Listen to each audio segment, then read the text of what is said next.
Hello, ladies and gentlemen, and welcome back to this world of ours, this wonderful town of Olive that hasn't loaded in yet.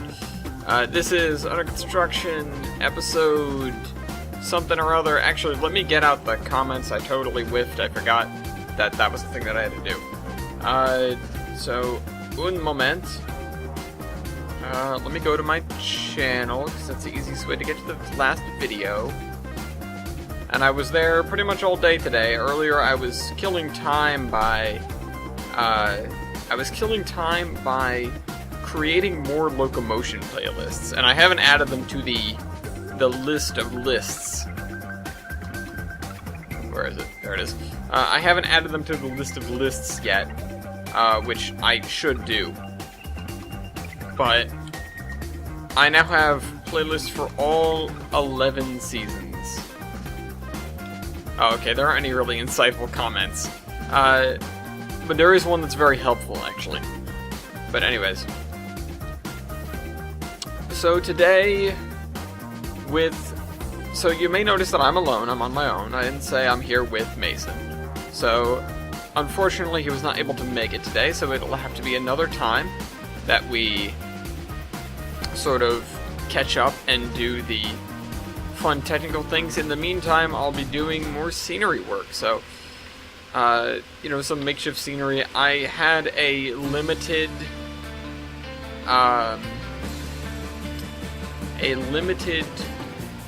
sort of handout of the route to people in my group, just to have it out there, just to give it to people who are going to use it, which is some people.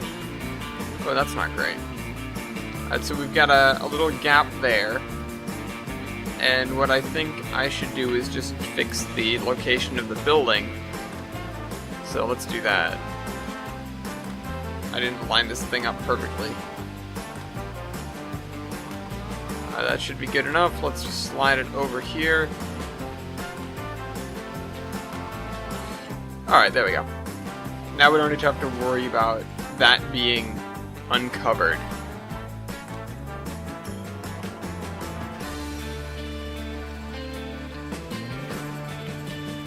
Hamburger station. Oh, that's right. That's what that was for. Let me see. What's next? What else can we do? So this area probably needs more grass and more trees,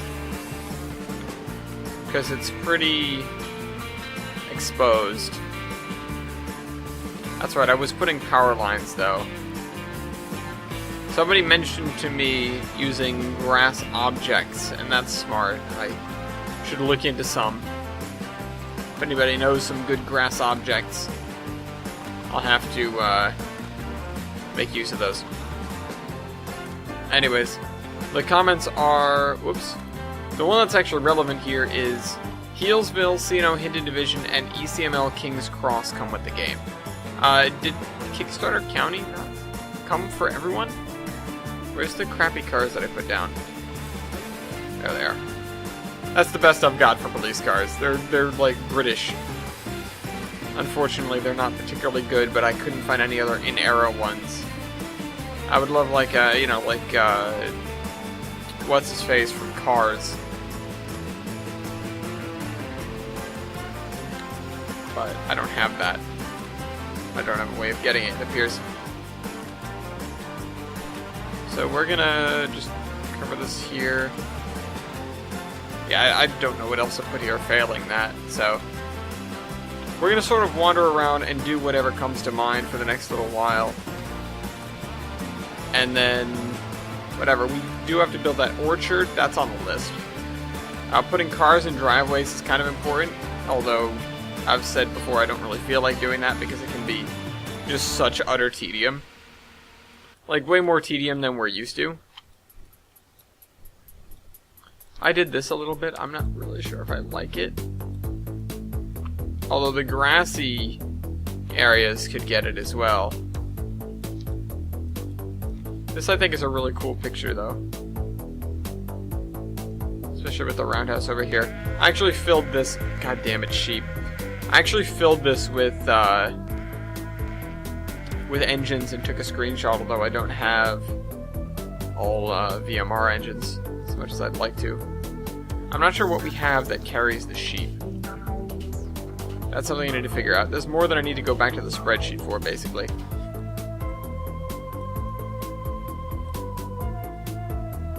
This is a little bit wobbly. I don't think there's too much we're going to be able to do to change that, though. This has the crossing boards.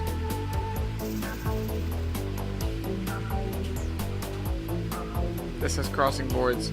Sort of making sure at this point. Let's see, we do need to string them up here. We have this place which could get power from... Oh wait, no, it's too far from those.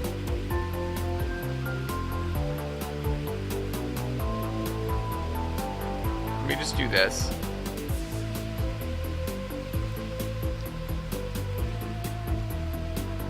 There. And then we can string power down this road directly.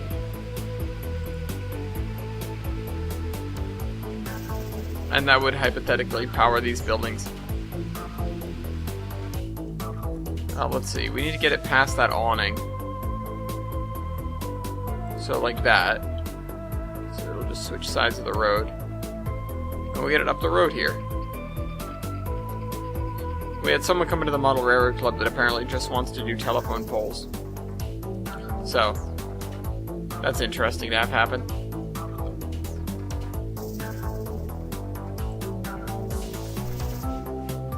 Let's move this.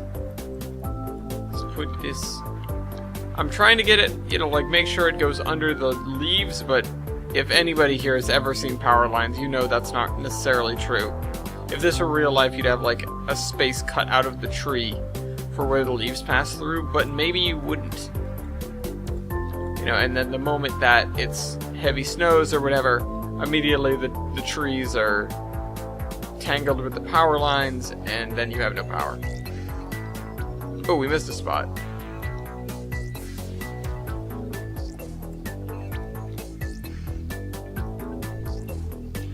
So why would this not have a sidewalk?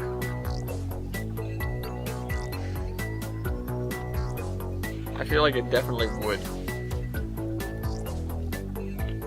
It's got like gravel and dirt though.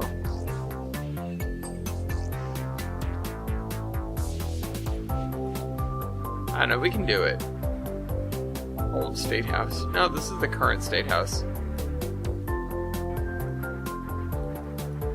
Let me grab some sidewalk. We do need to get some power lines down here as well. But we have the large inner city, the high voltage lines for certain areas. Or, that'll connect the different areas. The other thing we need to do, and one of the reasons I want to get Mason on here, although it'll probably have to be more than once, is to actually build, or to work on the highways that are going to run between the towns. And this isn't going to have an interstate connection. The next town over, Bellington, might, but I don't know about that. I'm not sure.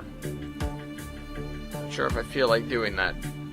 But I'm not sure if Bellington, sort of needs it or deserves it. They're really just sort of a farm town. There's not that much going on there.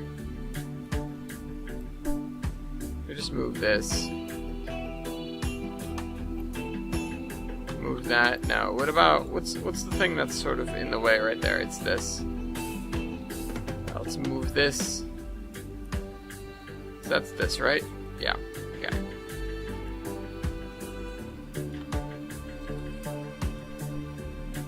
Okay, yeah, that looks a bit more right. And if that's the only section of sidewalk, it still kind of makes sense. Okay, so we've got to get power lines down this street more. Oh, we already have it down some of the street.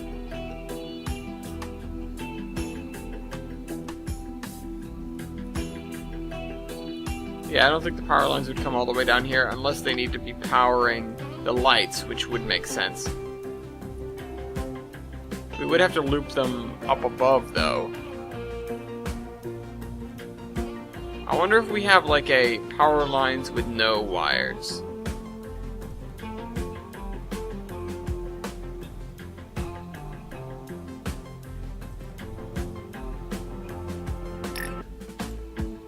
Whoops, I didn't want to do that. Let me just... No. Okay, not what I wanted to do. Not what I wanted. I was kind of hoping it was just the post, which... That wouldn't make a lot of sense, but to string up the abandoned posts next to current, like, area, current, or no, abandoned posts next to the track that runs through the center of town would kind of make sense. So, yeah, anyways, yeah, I have the maps there. This obviously isn't going to be designed for 2012,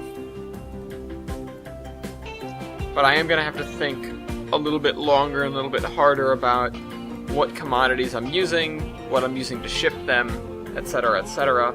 As much as I'd like the Milwaukee road route, it's like $50. If it was 20, I'd be a little bit more apt to buy it. Please have a sale in 3V.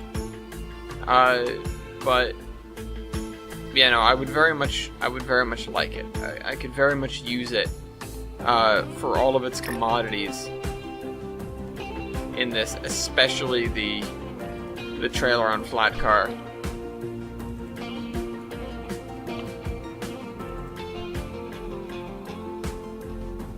If I string this across, does something actually hit it?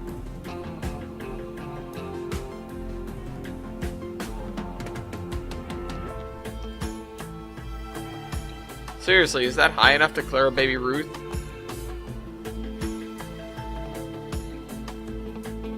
I guess so.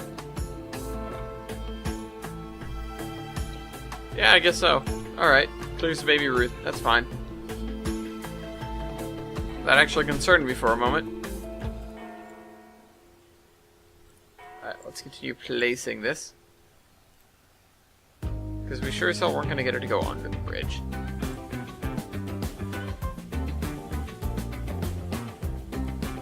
Alright, so we're going to go this way.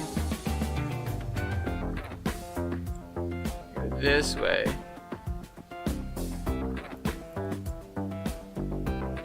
Alright, and then we're just going to sort of end it at the intersection. Maybe not that intersection, but this one.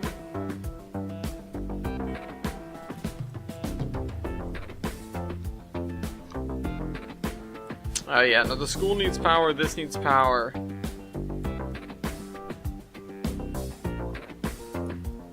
You know what this can be, actually? Instead of a substation? Yeah, substation. That's what it is. It can be a pumping station. Water. What the heck is this?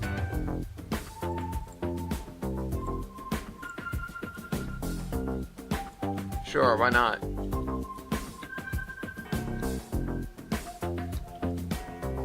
Think that gives enough water pressure for this town? I don't, but why not? Bookshop. Oh, that's a cool one. We can use that somewhere in the future. Let me see something, because now I'm actually making a connection. This is just something else. Because I was down city today. I was down in downtown Troy today. This building. This building I have now seen in 3 forms. I've seen it in real life, I've seen it in trains, and I've seen it at the Model Railroad Club. Now I can be attentive of this. I don't know where this one is. I think I know where this one is. And I don't know where this one is. Oh, what is this one? Is this Bombers? Or it was Bombers. Might have been. Yeah, and that's the one that we're using. Troy, New York. I know of this building. I know some of these vaguely, but I don't like... What's wrong with this? It's broken. Whatever, we got a water tower there. It makes a little bit more sense for this building to exist now. Is that a garage door in the front? No, they're just normal doors. Alright, let's move it this way. The building's symmetrical, it has the same door on the backside. But we've got a water tower, that's nice. We've got a clock tower here, that's also nice. We need some power lines, so let's continue with the power lines. I know these technically aren't power lines, but they're a decent substitute. They're a good scrubstitute.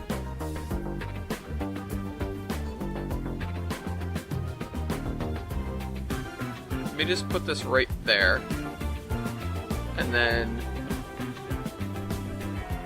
Wait, is there really no intersection control at this intersection? This looks like it'd be kind of important. In fact, it should at least have stop signs.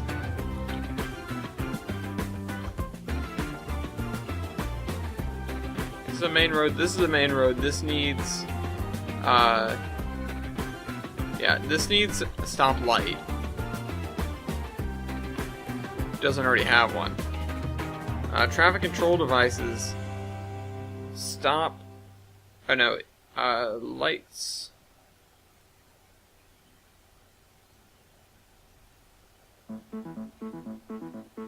Oh, traffic lights. Turn on that. Alright, turn on that. Turn on these. This should have street lights too, because this is important enough. Or not street lights, but traffic lights.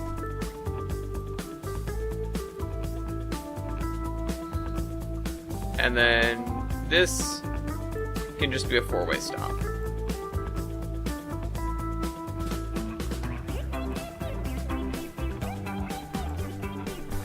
There.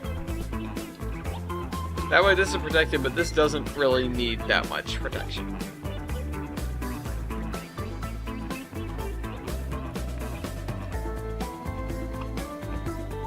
I love the way this town looks.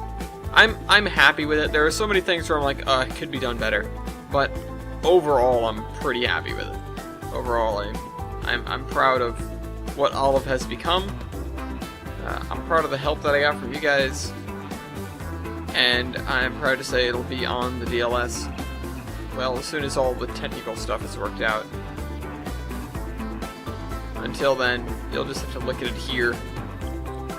But soon it will be on the DLS. I'm not trying to lollygag with that at all. I just want it to be done.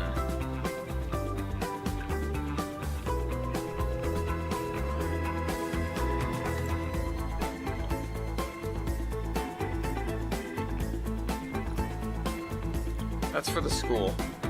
I don't know, this is awkward what I just did.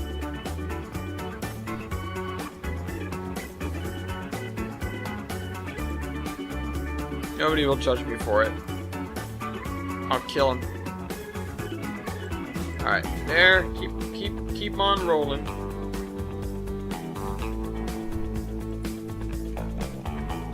Okay. We're just gonna bring the lines all the way down this street.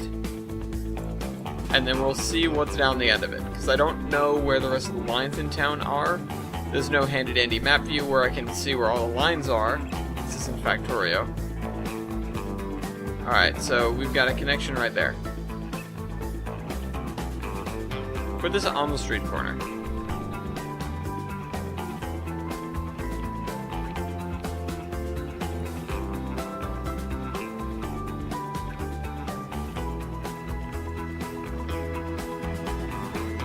Okay, so we have that connected. Do we need... Okay, we have lines down that street. Do we have lines down past it? No, we don't. We need lines down here to the beach. And then we honestly kind of need lines along the beach. Maybe I should use a different number of wires for the beach lines themselves. But I don't think that's a detail that's large enough. It'll actually matter.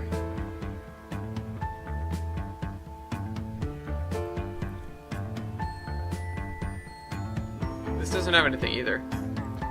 Wait, did they all get... Tell me there's some stuff out here that actually has things still. Alright, this does. Is this road important? Yeah, it is. No, it's not. No, it's not. Yes, it is. What did I do with the other ones? I just did the, like, stop signs on the cross street. But that doesn't help because that's one that doesn't have anything. I did a four-way stop sign here. Is this road important? No.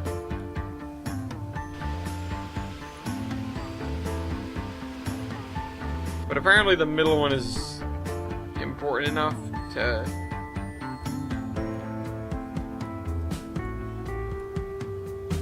I don't know, I'll just do stop signs on the cross street.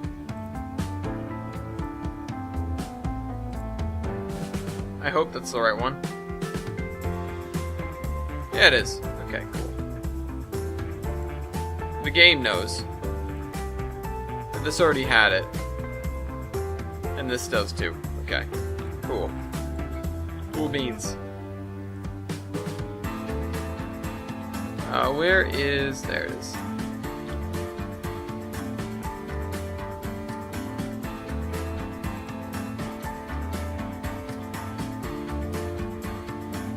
Alright, so we've got to bring the wires down this road.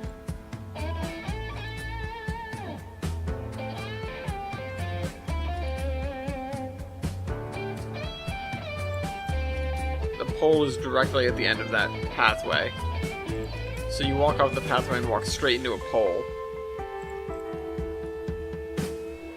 You know, part of me wishes I had written down all of the little quirks and things that we'd come up with for Olive and the people of Olive, but I mean, we have video evidence, we have a video record, but it's not that much. Could be better.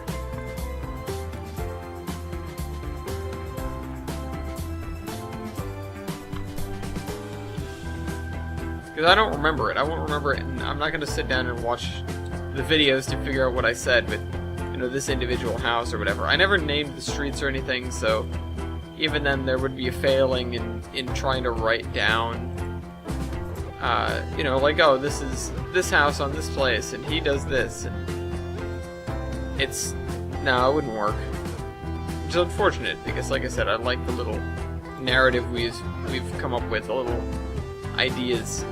And I say we, you know, mostly because I want to see you guys more involved.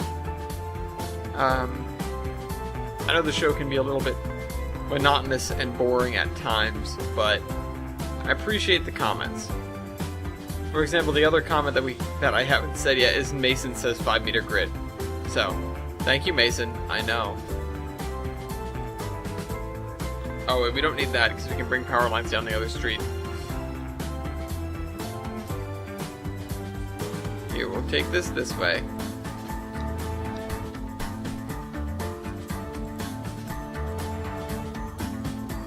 Needs to be brought out the other side. I'm trying not to put any on the darker sand because that's like where cars would be.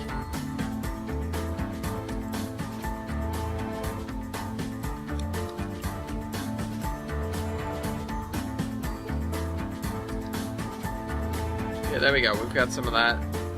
Let's bring this way.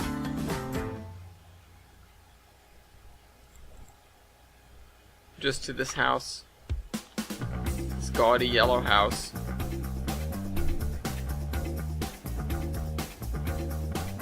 Let's just connect them because it should be a grid, right? That's how this works.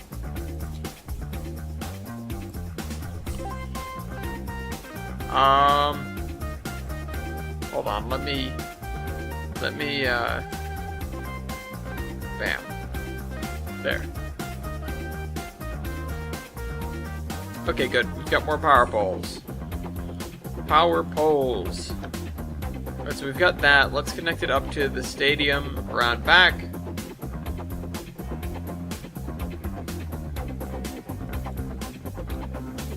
Not that that's particularly difficult or interesting, but there we go. Now we have it connected to that. Let's fix this real quick. There. Whenever we get those little bumps in the road surface, I have to fix it. We don't have power going down this street yet, which is something that is necessary. There are houses on this street which consume power.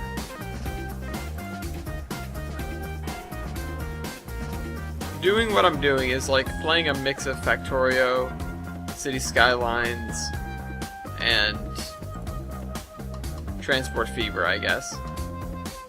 But none of it actually matters. You know, I can have a belt placed the wrong way or telephone poles that are too far apart, and nobody's gonna bat an eye. Doesn't actually matter. But not so in those games. This is a simulator, anyways. Nobody's gotten on me lately about not doing simulatory things. Then again, you haven't seen me make up my trains yet, and we also haven't gone uphill either.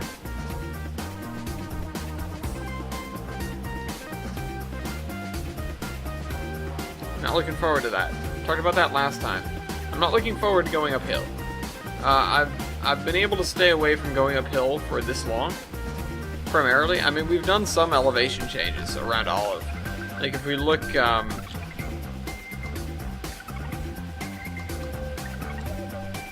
we look in here and we turn on gradients, right? I mean, a lot of them are 0. But there's some 0.5% in here as we come up to the station. There's some that are a little bit more, especially on these descents to these other areas. That's 0.71, that's 0.98, that's 1. I think the worst we have so far is a 1% grade, though. And that's it, it's right there. This as well. Just heading up to go over the Y, and then we have another 1% out here, or well, close to it. Yeah, there's a 1%. It goes up and then crosses over. Apparently this bridge is on a heck of a grade, 1.26%. And then we're relatively flat, 0.1% up at the forestry. It's because there's nothing going on here. It's flat land, it's forest. Hypothetically, we should have, like, it's a slight gradient because it goes a little bit uphill, and I should have textured this area a little bit more with hills and stuff. But for now, there's really nothing here, and yeah, that's something I should do. Hold on, let's do that. Let's just do some very basic, like, just change up what this area is in terms of hills and valleys. Give it a little bit of texture, so to speak. Let's see. Let's pick areas where roads don't run through so much, and just give them a little bit of a raise. Like Jeremy. Jeremy gets a raise.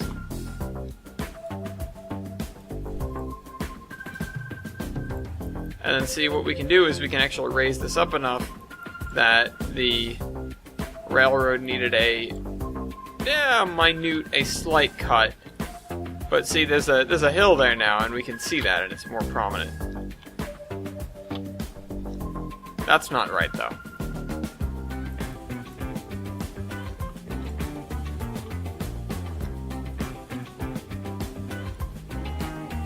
Why did that happen?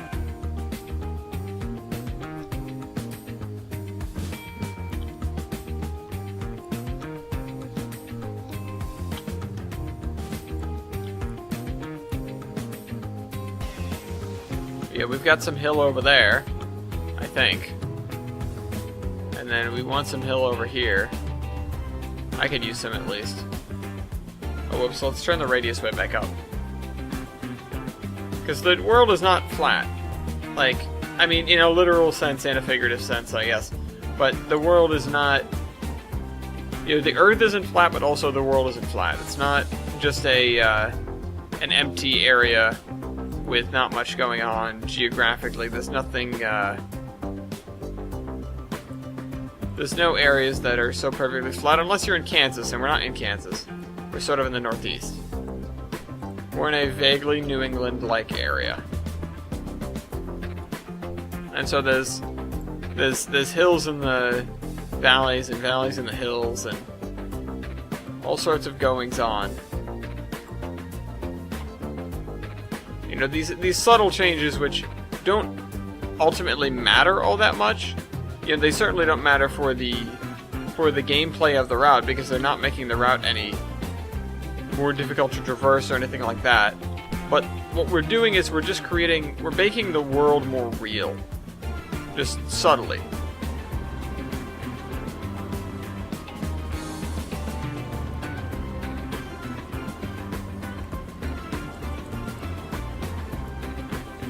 And we're mostly doing it by creating these low hills. And this is how you do rolling hills. It's, the thing is with normal geological features, with normal geographic features, they're on a geological scale. They're, it's not like somebody went and they built a mound. It's slowly over a period of miles, the terrain raises several hundred feet. Something like that, Not like, oh, here's a hill. And seldom you do get those kinds of things like Smith Hill, etc. It's based on a real thing. It's based on, where it's like, oh wow, the terrain just sort of goes up here.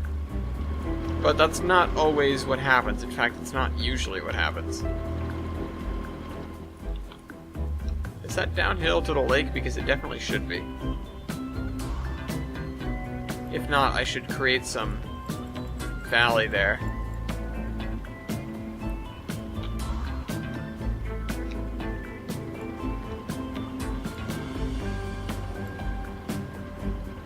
Whoops, let's not do it right next to the narrow gauge track. That's supposed to not be exposed.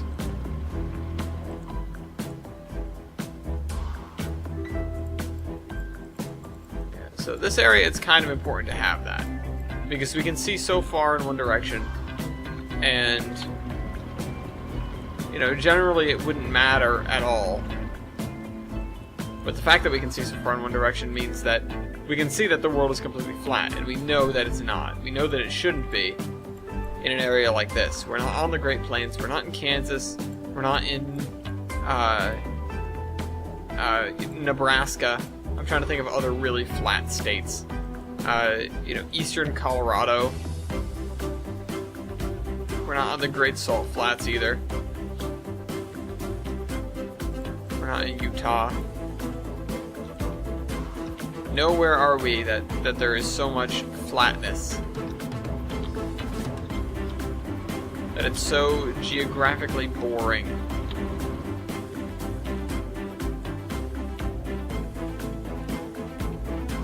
That's a little bit more real. I like that. I like how that came out. It's these hills that sneak up on you.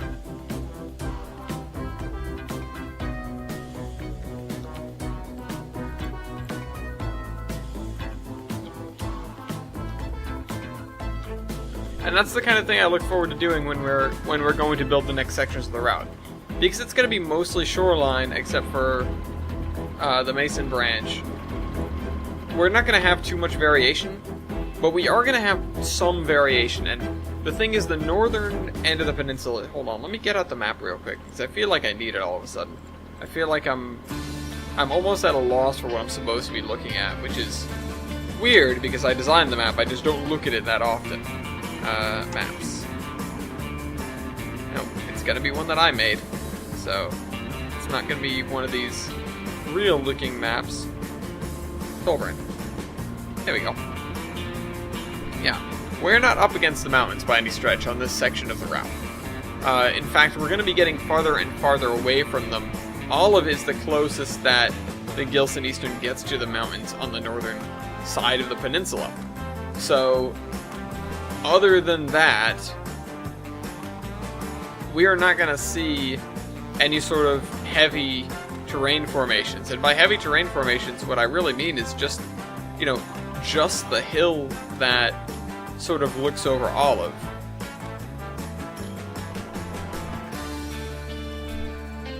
Yeah, see, I like that.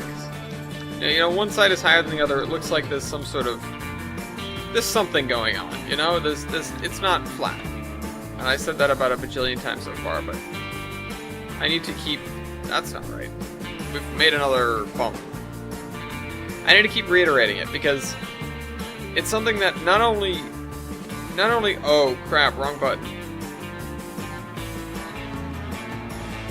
Not only do other people not do, and so I'm trying to provide it as a thought, as, food for thought and food for designing.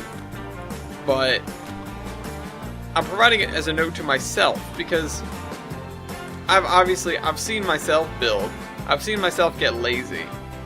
And yeah, in recent times I've sort of come across this philosophy of, okay, well, we're going to do it in stages. We're going to do the terrain tracking first, or we're going to do the base height layer first, and then we're going to do whatever, you know, and then we're going to mix up the terrain, and then we're going to build track on it. And that's, I think, you know, it's maybe not the most novel way of doing things. I don't think I came up with that, you know, independent of everybody else, but it's something that I thought up on my own, and I would like to propagate it because I feel like it's a very good idea, because it lends itself to a lot of realism that otherwise you wouldn't necessarily see out of a route. We're going to go through the trees here, just see how it is. I'm basically looking for, you know, does it look too flat? Out there it kind of does. I need to go in the woods more. That's, you know, that's clearly down. What is this? You know, if that's down, this should hypothetically be up. Especially since we're sort of bending around something. But I'm not going to try and force this entire area up, and it's been mussed up a little bit already. I'll just give it some swirls. Now it's kind of got a bump. It's got a very subtle bump. And that's what does it. That's what does it. It's not these huge mountains protruding that we need to worry about. It's the subtle stuff. That's why you go over it with a big brush that's very insensitive. So that you can wipe it over the land a few times, and it won't actually have a real profound effect where you stick out and go, wow, that's a hill. Because that's not what you want. You know, like I said, it's just the opposite. You want to see the subtle, or you want to have the subtle, and you don't even necessarily want to see it. You just want it to be there, and it'll add to the experience. It'll be a subconscious add to the experience, like here. And you know, we're running through a cut. We are running through a cut here. It is one of the more prominent cuts on the olive branch. You can clearly see that the hills go up on both sides. However, you don't necessarily run into it and have giant walls on either side. You don't run into it and go, wow, that's a cut. You run into it and you just sort of are aware of the fact that you're underground level.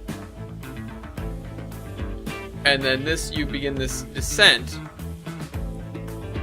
And it doesn't stick out so much, although this section might, because it's, you know, fairly steep. But looking up this way, it may not seem too bad. It just looks like it goes over a crest, and to an extent it does. It just becomes level again.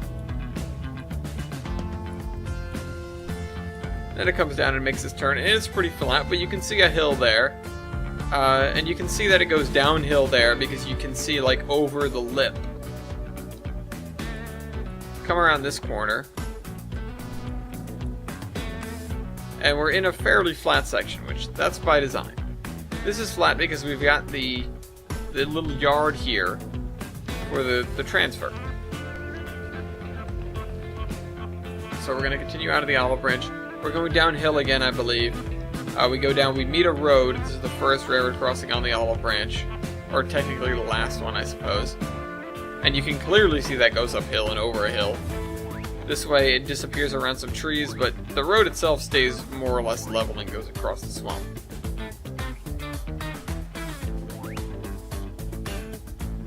Okay, I thought for a minute I put some stumps out here because that might be clever.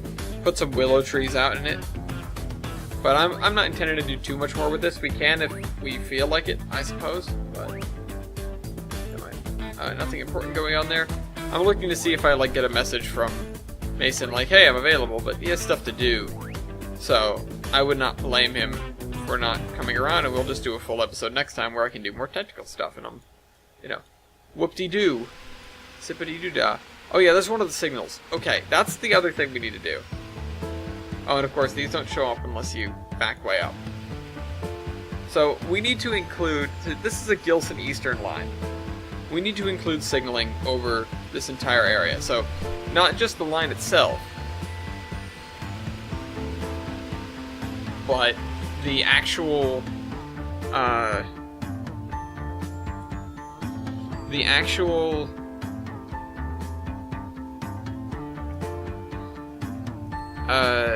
yard and stuff. And that's not just for the people working it, it's for the AI working it. So, we have some of the dwarf boards that we put down. These are super signals. The biggest problem with them is that the actual sort of thing on them likes to disappear. Also, I'd like to point out that high ball that I got, the ball signal, courtesy of Milky, found it and directed me to it. Thank you, Milky. We're going to want to put down some of these here as well. The thing with the signals is if you really want them to cooperate properly, you have to put them outside of the range where they'll start interrupting or interfering with the switch. So if an engine pulls up to this signal, it needs to hypothetically be in a location where it's still far enough from her switch that it cannot lock it by its presence. And that's not particularly hard. There are certainly harder things to do in trains, but it's something to remember. It's something to keep an eye on.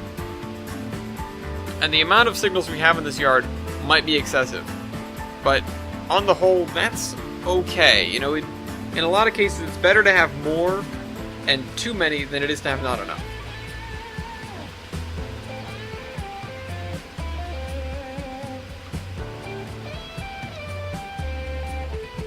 Although I don't think we need them in here. Yeah, I'm gonna get rid of them in here. And we'll have to we'll have to experiment with this, and these, I guess.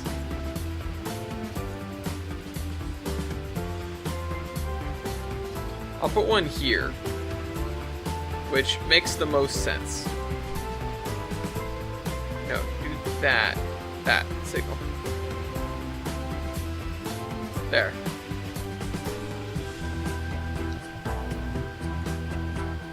So, to let you out of there, that's what you can use that signal for.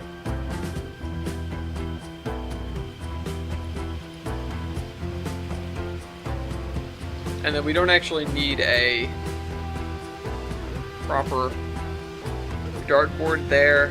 What we'll do is, I think,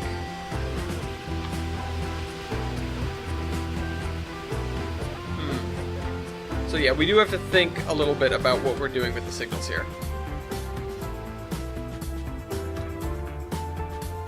That's sort of the last exit before the main line. And then here we're going to have another signal, but I think I already put one way down here. I did. I put one before the bridge, which is smart because you're never going to really be interfered by somebody coming out from here.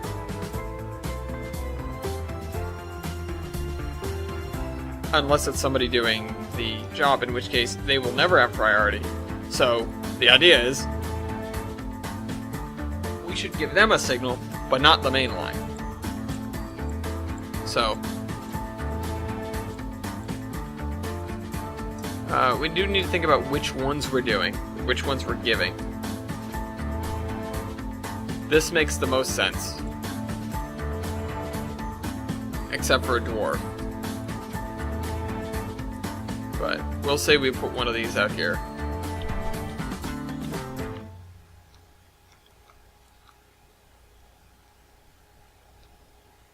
Maybe, actually, no, you know what belongs there? A pedestal dwarf. So we'll get the one off of the branch line for that. Up there, it's going to be all of the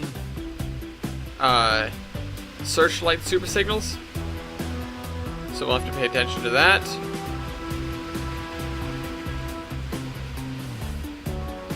Do we have signals over here? Or do we just have them over there?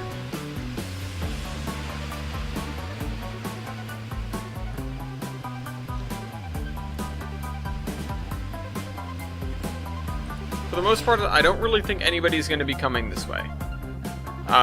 In fact, I highly doubt that's going to happen at all. So I think I can get rid of this signal, but I will keep it there for the sake of completeness, I guess. even if it isn't going to be particularly useful. Yeah. There are never going to be two trains on this, so we only need this one signal at the end.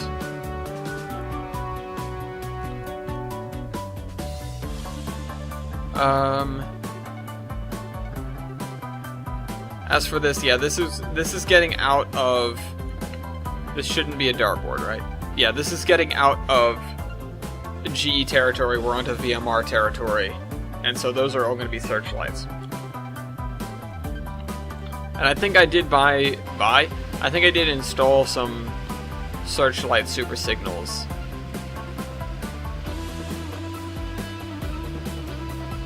Maybe I can put a signal bridge here.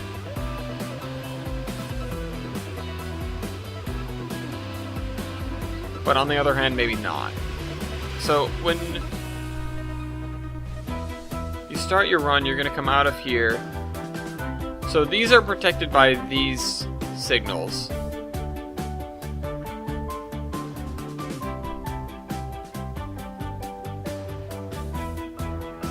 I'm just mainly looking at the middle track here, and I'm not sure it should be protected as much as it is.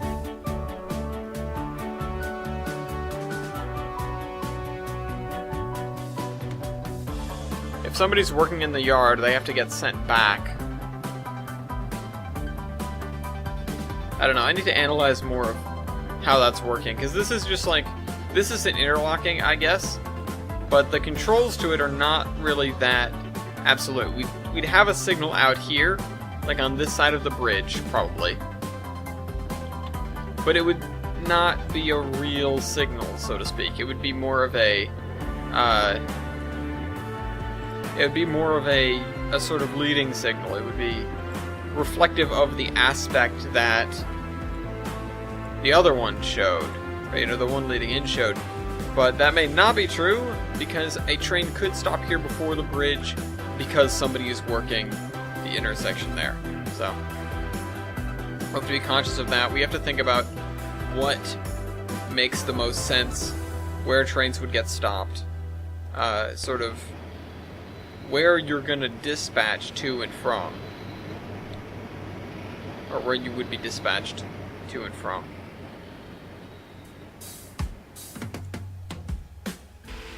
And this is both a receiving yard and an actual yard. Although what I think I might do is instead of putting the signals here, even though I do think they kind of need it. No, see, here's what'll happen. We'll get rid of them for now, and we might need them later.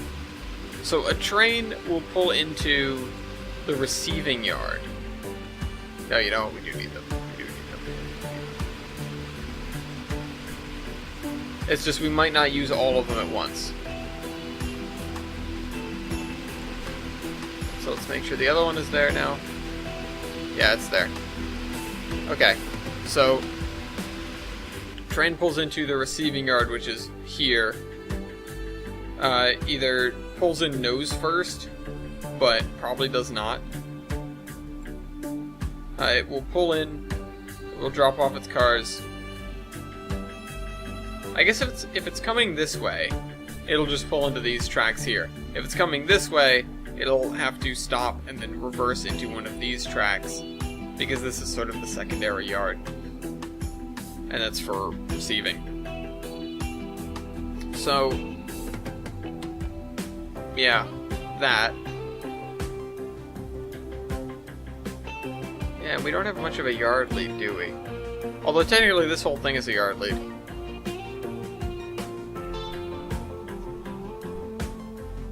I don't know, I need to think about the operations here. Usually a train would pull into here. Either way, usually a train would pull into here, although this is actually just a departure track. Trains can only leave this way. When they come in, they have to come in this way, cross over, come down, and then pull forward and then back into a yard track. Because the interlocking down there is not set up. There aren't any switches to route you into these tracks here. So you have to come this way. Technically what it should do is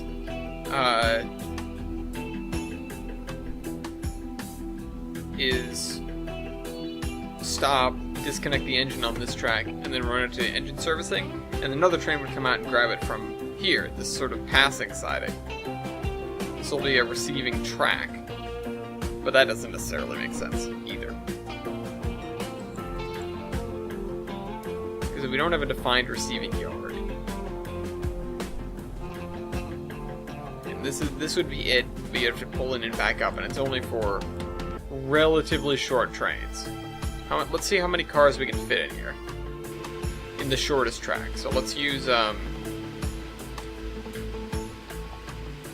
these guys. So where did I put the signal on this one? Probably right about here, right? I did put the signals here, right? I thought that was the first thing that I did. Did I delete them afterwards? Was I not paying attention? Did I just go through and delete them? Because now I feel like I must have.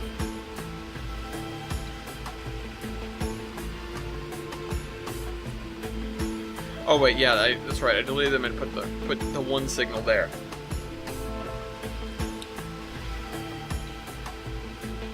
Alright, so then we got 1, 2, 3, 4, 5, 6, 7, 8, 9, 10, whoops.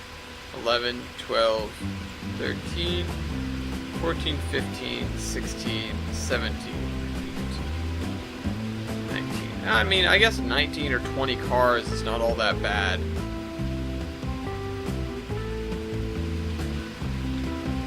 You know, we're not running big boys here.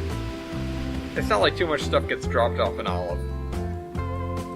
Mostly just empties, which would come in from this way and get pulled right into here. So any empties from the log train would get pulled into here. Any general goods would be pulled into here. So that's the difference. Yeah, in here would be all the stuff for... Well, actually, yeah, it'd be all the stuff for here. Even though that would kind of be its own thing. And then the stuff from wherever else. The things from marzipan bulbs are going to be coming in from the VMR, but they don't get that much. That would be a train that just pulls in here, unloads, you know, drops one car, and then leaves. Actually, I would probably drop it in these tracks right here. That would be what these tracks are useful for.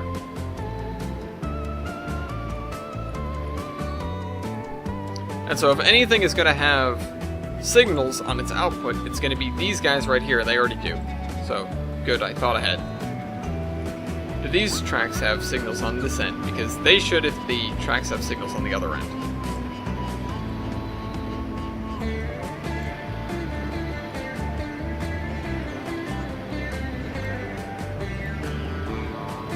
But yeah, you'll notice I named that, you know, Olive Arrival / Departure track, which is mainly what that track is going to be for.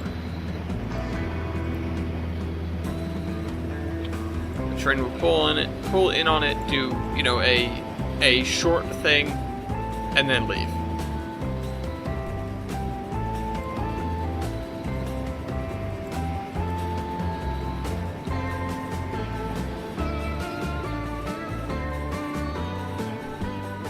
Now this area I'm not entirely sure what to do with. This can be used as a thing, but for the most part, well, I mean, let's be honest here. For the most part, we won't need to worry about these signals. So basically, I should just be throwing them everywhere, but we won't need to worry about them because we'll never have that many trains working the area that will have that kind of conflict. The reason we need to be aware of the signals is because they will be very picky over the idea that you have to have a completed sort of line before the next signal, or else they'll always be red. So, and this is our yard lead. This is backwards. Oh wait, no, it's not. Sorry, it's not. This is the yard lead. Derp. This track does nothing. Probably because it was a pain to switch. There will only ever be one train over here at a time.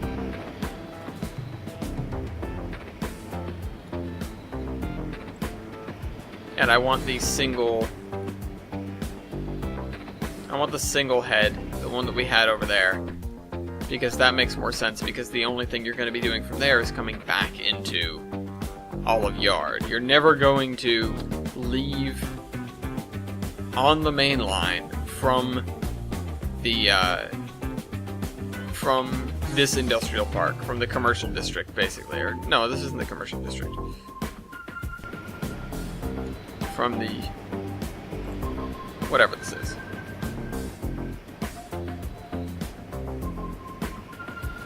The only thing you're going to be doing from here is crossing over, and crossing over. And then heading down this way and out.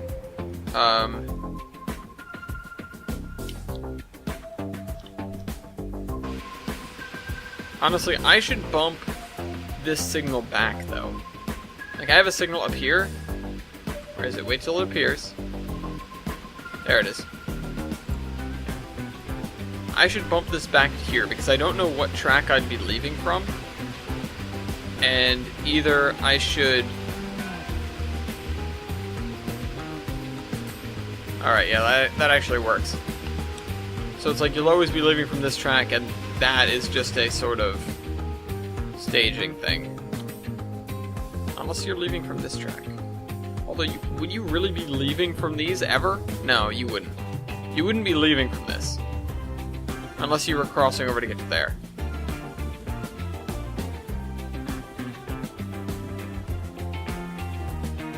Do we have a lefty version of these?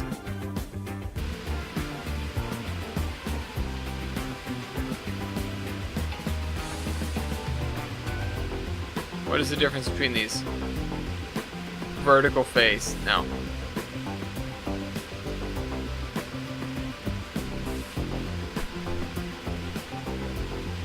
I need to find a left version.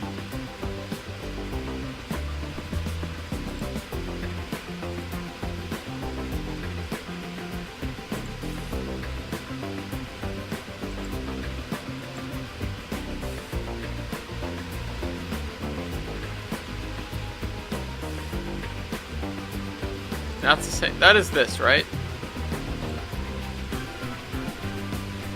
What is this? Oh, that just changes what's on the front. Yeah, I think I'll leave that. It's kind of silly looking, but I'll leave it. I wish I had the tall pedestals in a super signal form, which I don't know if I do. I may, but I don't think that I do. Alright, so now we're back to the other signaling dilemma, which is the exit of the yard in this direction. These two are fairly simple. Now, we've got this and we've got this. This is just the culmination of this track here, which is the arrival and departure track, which that makes sense to have a signal, you know, that sort of bounds it. Although, yeah, that makes sense to have a signal that bounds it.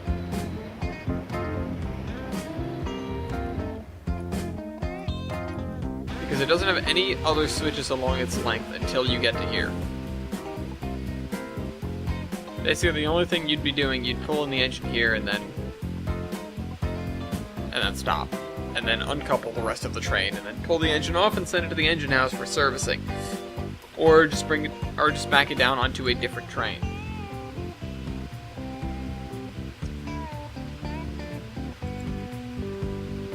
The thing is this middle track. It's what do I do with this middle track?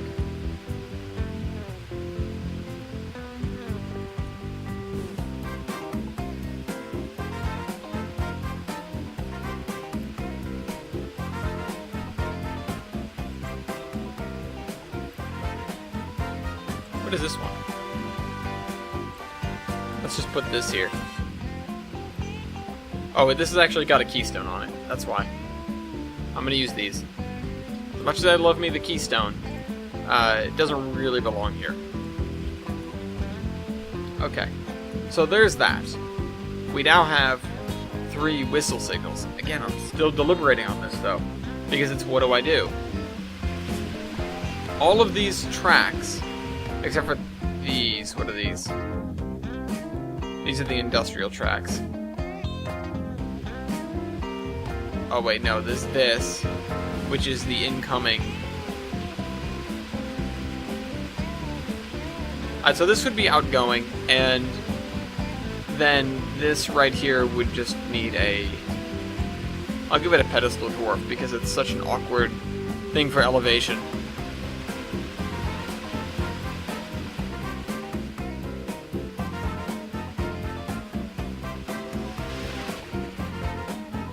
Some of them are good as just switch indicators. I know that that's a thing that I have. I have switch indicator signals, but... So we have this now.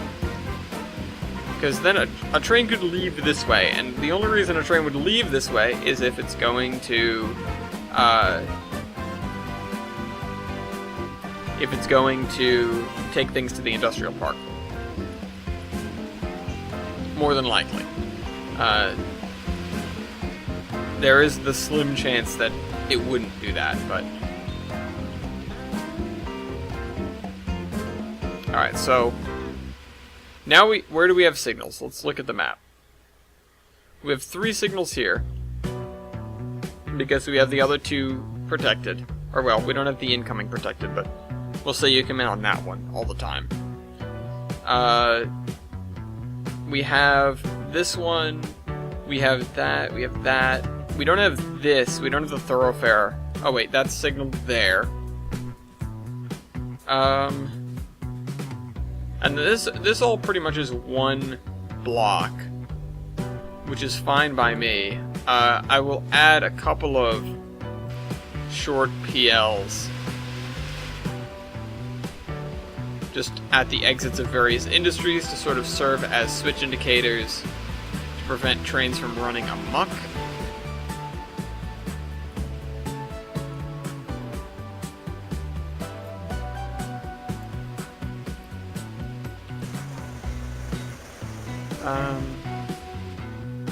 Yeah, here is one of them.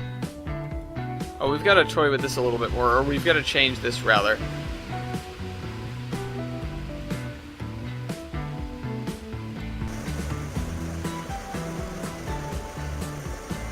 There. Put that there. Put this here.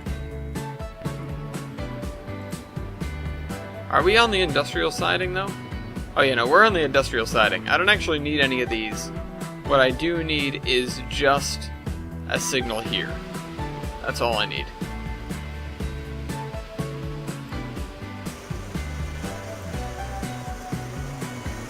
I don't actually need these other ones, because we already have... There's never going to be more than one train in here. That's for sure. And so we don't need to worry about interference. And then on top of that, it's basically a dead end at both ends. It's a dead end here. And nothing really happens here. This is just a switch to get into here and drop off the general goods. We have this, which is to drop off some stuff, this, which is to drop off some stuff. And then other than that, you're just running next to the thoroughfare. Which, isn't really... You don't want to put signals on that necessarily. Alright, so I think we basically have all of signaled. Again, this area doesn't need signals at all.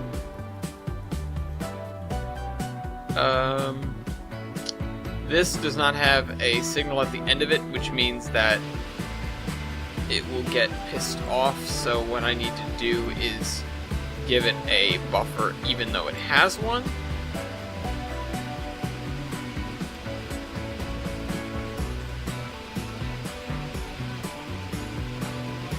They're designed to be an abandoned asset, so...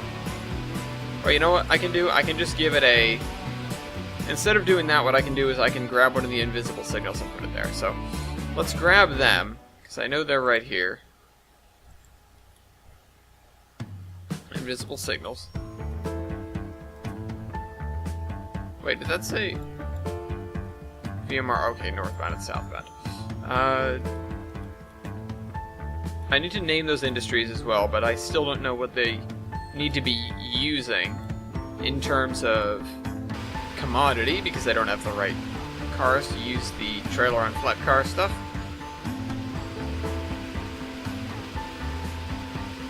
This is a buffer, right? I gave this a buffer. Yep, there it is. Okay, so I think, emphasis on the word think, I think we're okay. The thing with this is this can be used as a very long yard lead, so can this. And as long as you don't back past the signal, you'll never get in anybody's way. We have this interlocking here. Basically, I need other super signals. I need to grab the other ones to use them.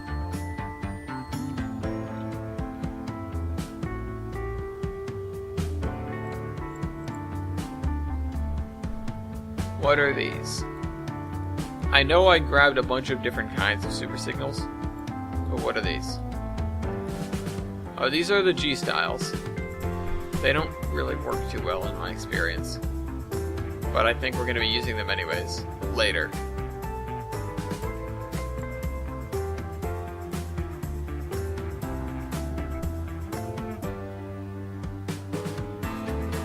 Alright, so not the PRR ones, not the RDG ones, which I assume is Reading, but I may be wrong. SL? Ah, there we go, Searchlight.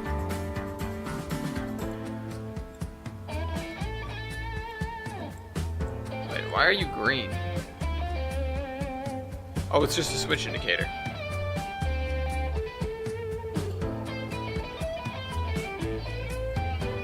Okay, so I need a dual head version of that.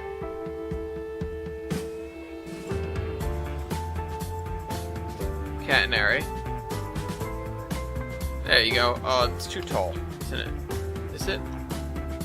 No, it's alright. Okay, let's put them up. Get rid of these, slide the new signals in. I'm going to assume this guy can display all the aspects I need him to. I certainly hope so.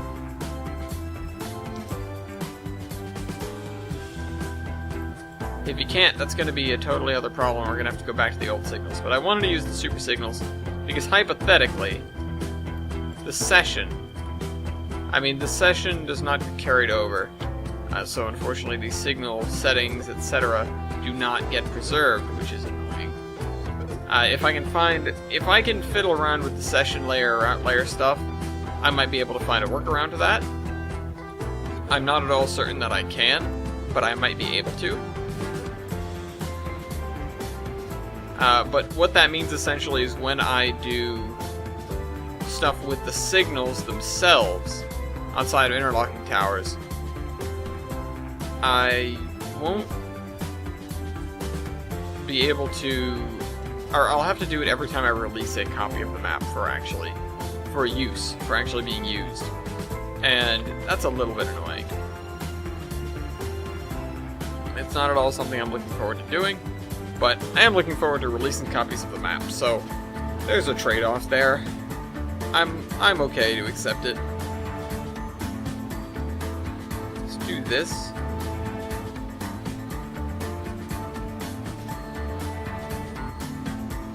This is the kind of thing where you can tell at which... Why is that a left side signal?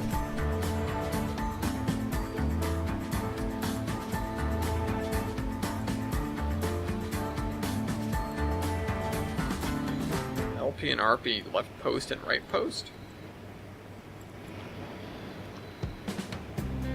Alright, so we've got those. Let's scatter some grass on the side of this because I think it needs it. Clear. Clear! We definitely have had better grass. I don't know why this is so shiny and light green. It shouldn't be light green. We need darker grass. Because of the fall, I don't think it's affected by fall. But it feels like it's wrong. It feels wrong now. You know what? Let's see. Let's see. Because I don't think it's the case, but I might be wrong. So, let's edit environment. I think it's edit environment.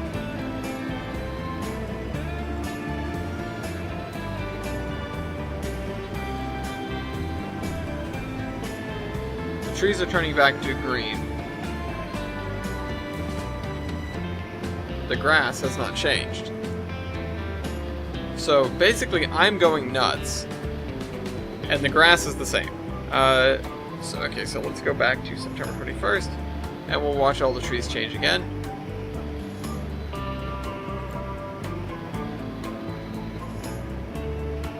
There we go. Amazing. Nature is just amazing.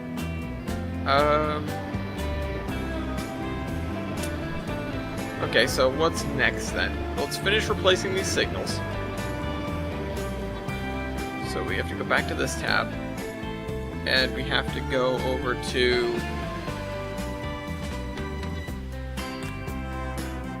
We have to go over to here. And we actually need the three... We need the three thingy. I can't use words right now. We need the 3-track one of these bridges, and this is the Chicago Northwestern, I believe, signal bridge.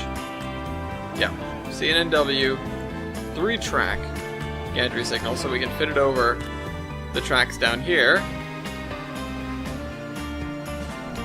Past the station, where the 3rd track comes sort of remarkably close.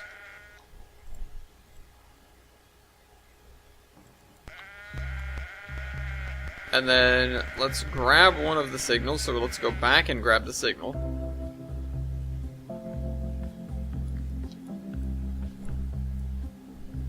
Come here. So these are the kind of signals we're going to use.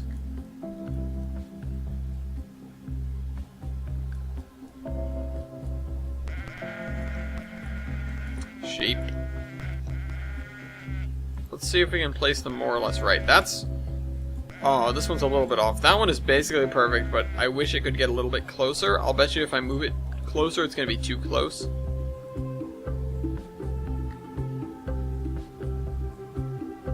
Come on. Oh, yeah, it's too close. The pole is embedded inside the bridge.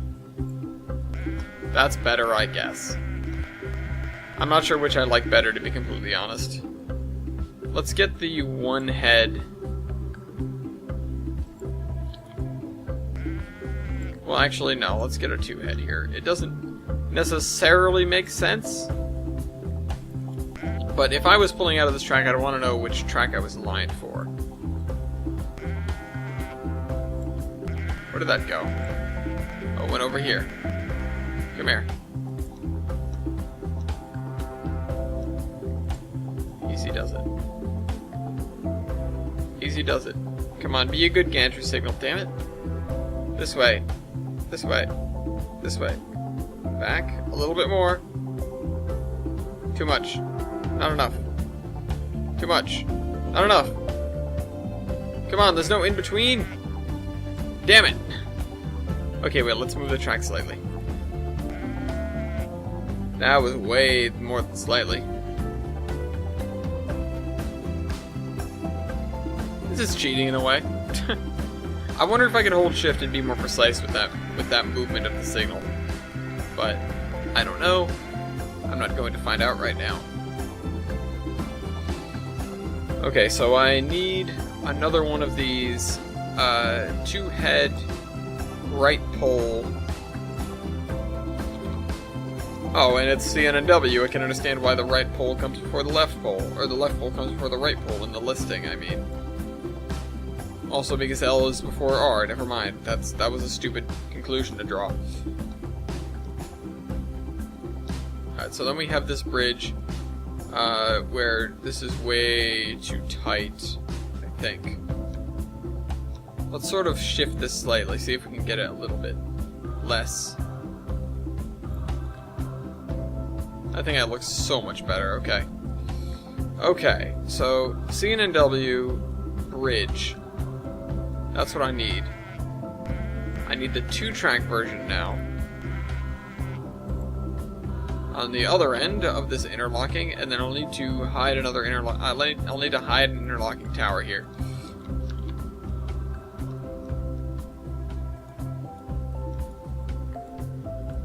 So let's do that. Let's grab the signals again.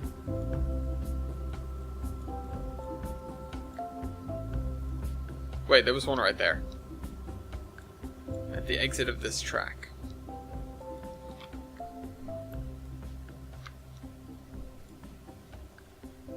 So we want 2-head catenary. We don't have enough to need a 3-head, and I don't think we ever will on the Volga Mountains. But, yeah. Oh, that lined up well. This one's being uncooperative. There. Okay. So there we go, now we have that. I feel like I can make a good picture out of this. But I would always have stuff that isn't scenic in shot. Yeah. Okay.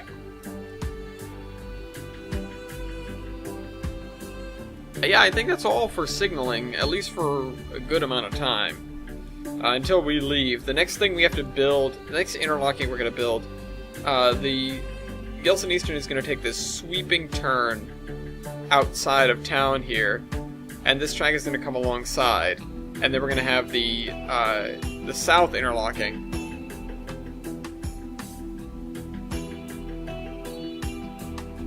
Also, why is that the South Industrial Park? This should be like the West Industrial Park. Yeah, seriously, that's not south.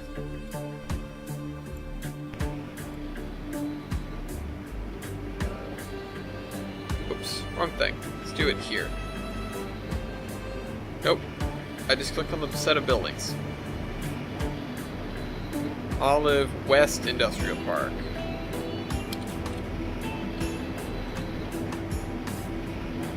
Alright, so that's that. Now we have that. Let's name the other industries. Again, things we're going to need to do before we release this.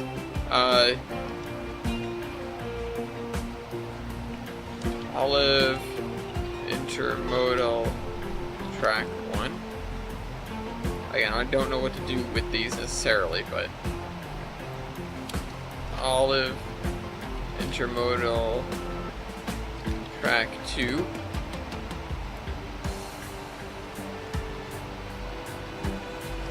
Olive.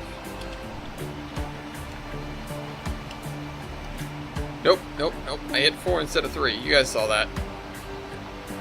Olive Intermodal Track 3, and then this is going to be Olive Intermodal Track 4. Olive Intermodal Track 4. My finger is one number ahead. That should be in multiple industry, but it isn't. We've already gone over that. We do need to name the switch stands here, though. These switch stands are not named. I doubt these are either. Yeah.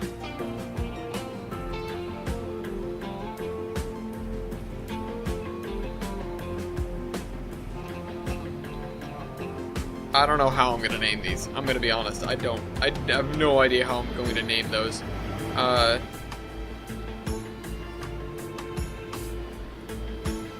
These are some tight corners, aren't they? They're like number 4s. They are very tight. These guys too. This is just, it's not a gradual enough diagonal, I think. But alright, so we've got the intermodal things. We should have, I don't know what's going to be in these. We've sort of got to figure it out. Again, maybe just general goods now that we've solved our general goods problem.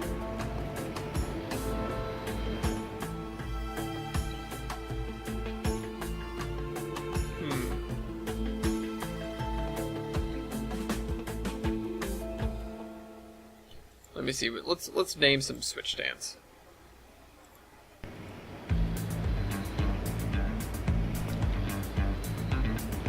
This area is going to be named the balcony. So,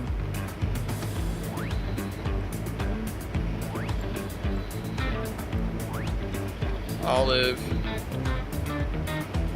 WIND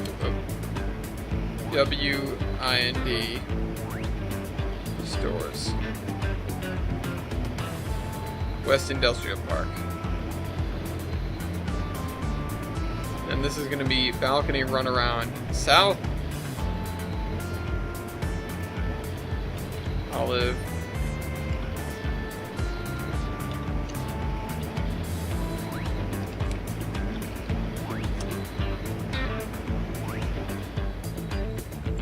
See, cardinal directions you're not actually necessarily supposed to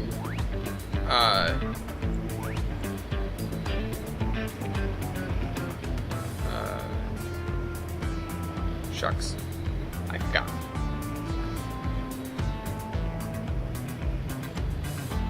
You're not supposed to capitalize, so. Olive. Wind. Balcony.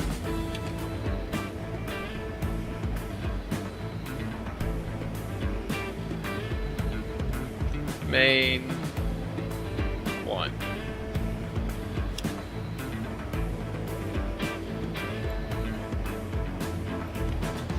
Olive, wind, main, 2. Not pain. It's definitely a pain. Okay, so what did I name this again? Because I might change it slightly. Balcony runaround tip. I'm going to call it tip. Which makes a little bit more sense considering.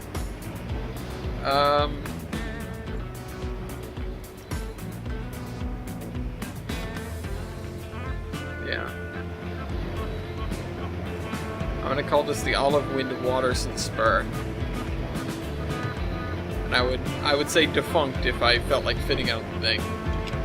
Olive Wind Waterson Spur. There. Alright, so we're getting there.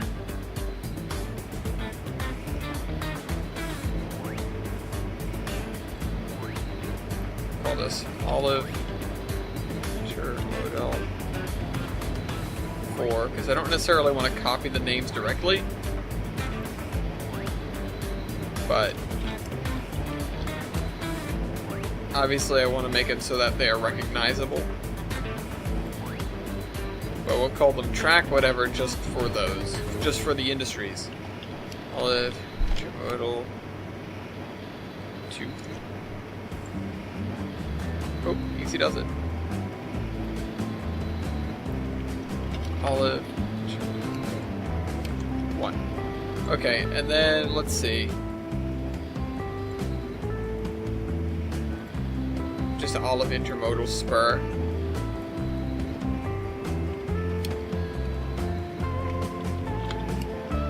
Now let's call it 5, because that's the sensible way to do it. It's also confusing, which is exactly how you would do it.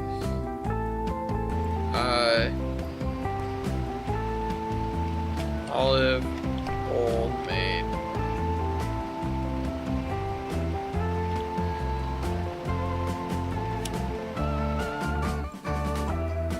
Which makes sense. And Olive Old Maid North and Olive Old Maid South. Olive Old Maid North.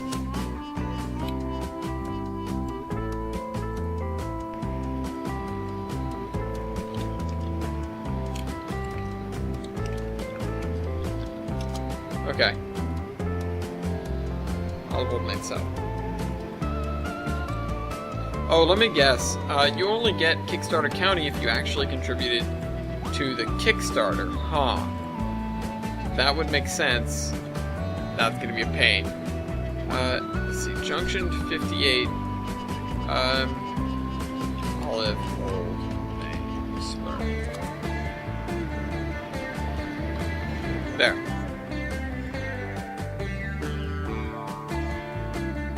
We're getting there. I've said that already, but we're getting there. So,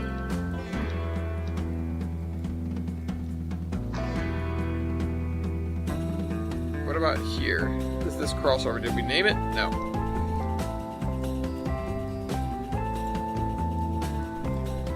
Olive, north,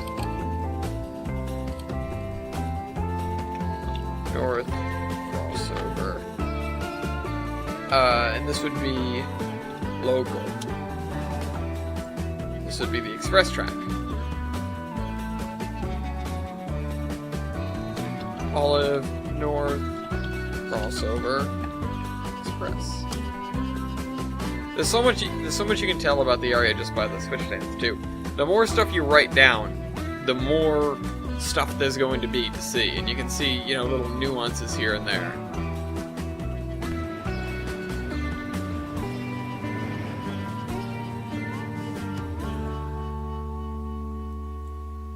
Let's see.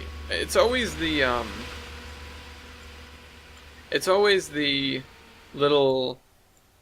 crossovers that get me in terms of, well, what the hell should I name this? I already named these.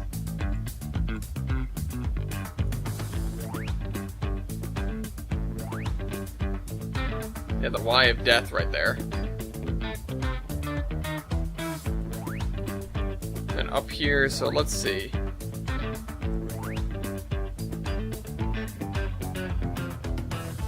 Olive Branch Mill.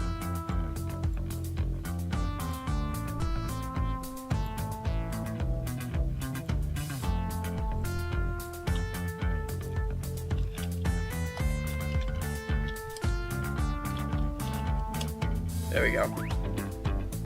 Did I name these? I don't think so. No.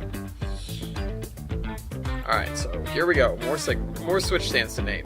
So we're gonna call this one Olive Branch Mill Wood Chips. And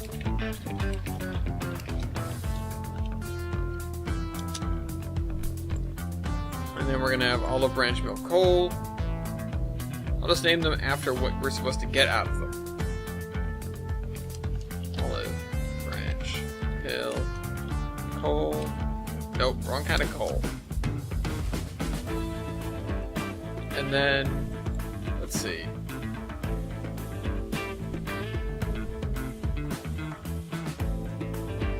Olive Branch Mill lumber, I would assume, is what's there. Or no, logs, right? Logs.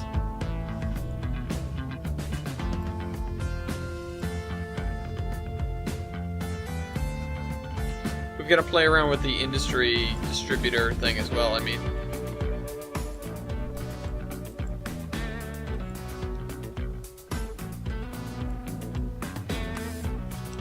Olive Branch Mill Goods. What do we name this place? Goods drop off. Okay.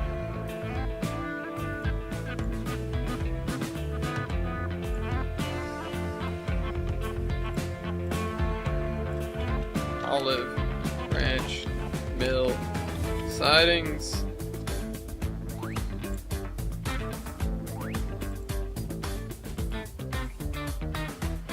Olive Branch Mill Yard. And then this is going to be Olive Branch Mill entrance over here. No, can't answer that. Thank you. Goodbye. Doing a thing, a very important thing. Olive Branch Mill entrance. Alright, so there we go. This is the beginning of that.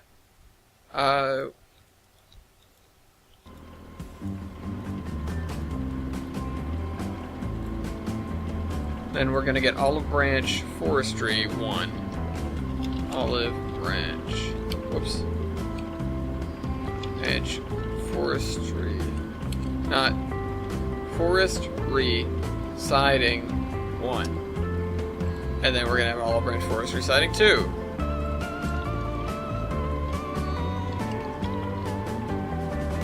Forestry Siding 2. Okay.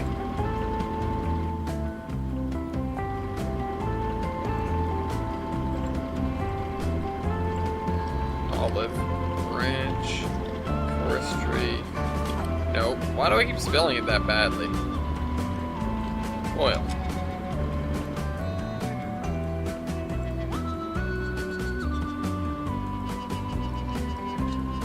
Olive, branch,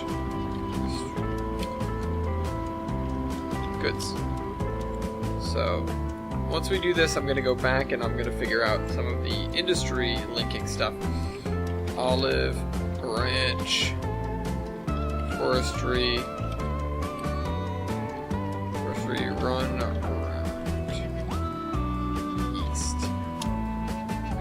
No, we'll just call it tip. No, we won't. Because there's nothing that actually connects over here. So,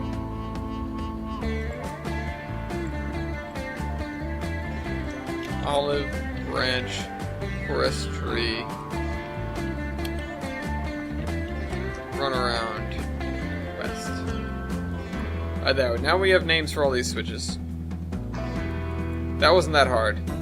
Let's go over here to one of the more complicated things to sort out, and let's see what we can do with the industry link. The nice thing about the industry link is it disappears in the regular game. Industry link. So we're just gonna slam it down in the middle.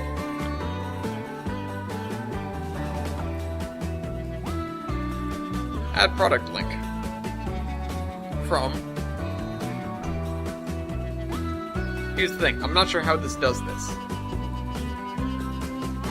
I'm not sure all of how this does this. I assume that maybe it'll just move all of it at once. But what I'm thinking of doing in order to make things simpler is I'll move all of the items. What? Let me click on this. Move all the items and I'll say, instead of having this stuff produced here, I'll have that thing produce everything, have the coal place produce everything, and it get transferred to here. So that's 1 unit of logs every 120 seconds.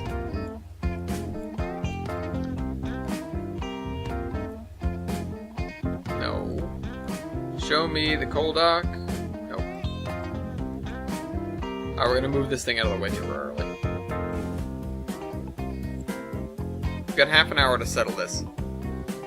Nope. Still making me click on that. Can I click on the... Nope. Nope. Okay, we're gonna have to move you some more.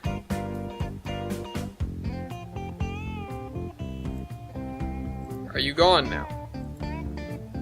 Thank you. Okay, so we're gonna add a different queue for each industry, for each thing. First one's gonna be logs. Second one is going to be wood chips, because that's important. We don't have lumber here either, but that's okay. As much as I would like to do lumber, I'm not sure it's necessarily compatible with the wood chip, or with the logs. And we'll get lumber out of the lumber mill, you know, back there.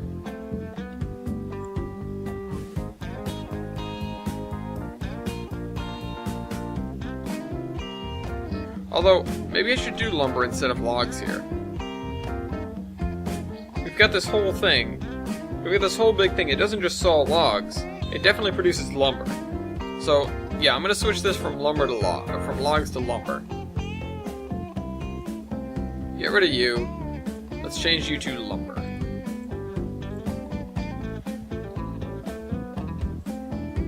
Lumber. Okay, so now we're going to change this too.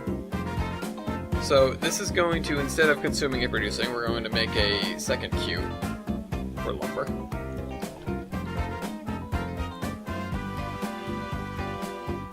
What does this start at? Let's see, what's 56? I don't, whoops. Oh, okay. 8 tons is 1 unit of lumber. Which... 6 tons is 1 unit of logs. We're not gonna have it start with anything. So we won't have it start with anything. Because we'll have it all start over there. So, tracks. Get rid of that. Load lumber into vehicle.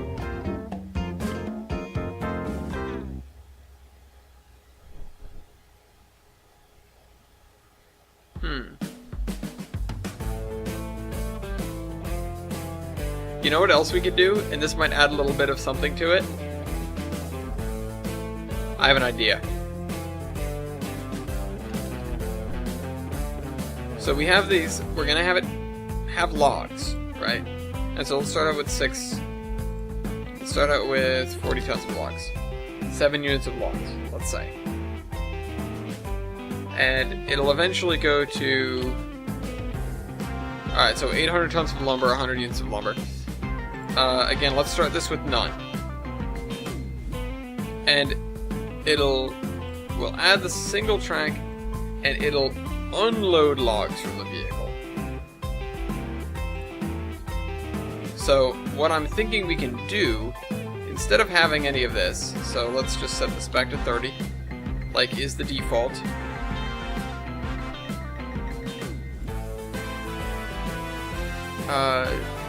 And we're going to change this to logs and lumber.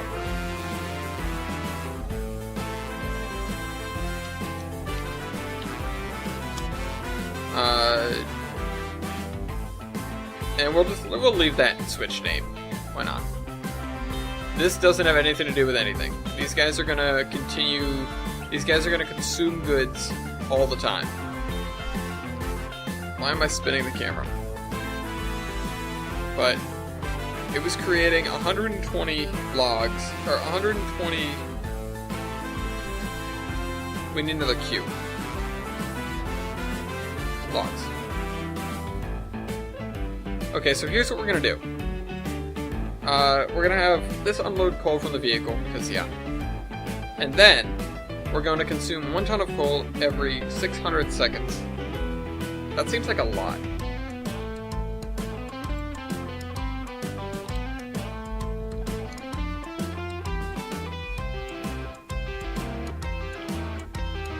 Nope, I guess we're just consuming 1 ton of coal. 1 ton of coal every 120 seconds.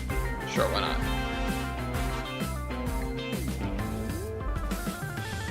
We're gonna need a second multiple industry. Or no, we won't. Yeah, we will. No, we won't. Not if we get clever. Not if we get very, very clever.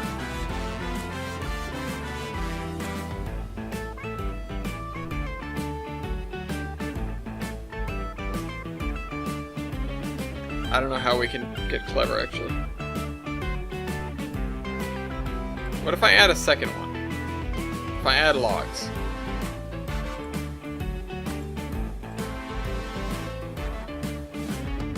I would like to have this consume one or the other.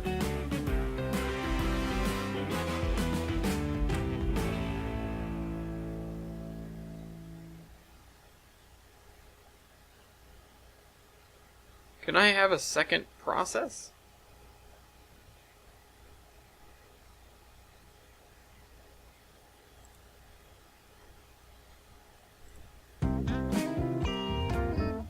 I would like to add like a second process.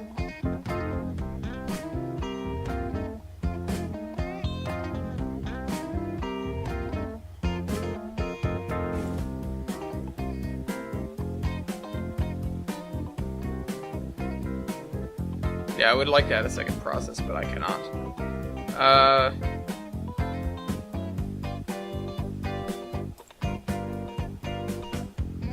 Anyways, here was my brilliant idea. And I still think there might be a workaround somehow. Have this drop off logs. Actually, there definitely is a workaround. No, there isn't. I'm sorry. There's not.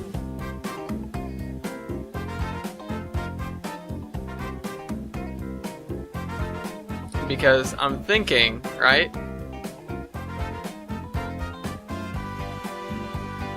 Oh, you know what maybe I could do?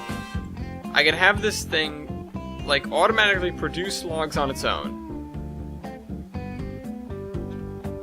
Yeah, except except the duration of something is always the same amount of time.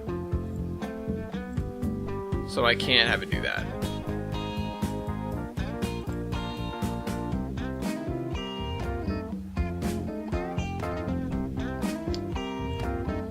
Oh, I'm really vexed. What I wanted to do was, you can drop off more logs to increase the production speed. So they would feed into a different queue, which would, as this consumes, you also consume logs and get more out than you otherwise would. I'm not entirely sure how to do that.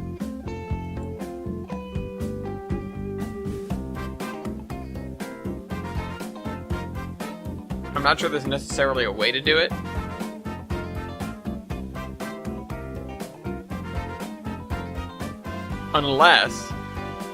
Unless we use something as an indicator. Okay, hold on, I have an idea.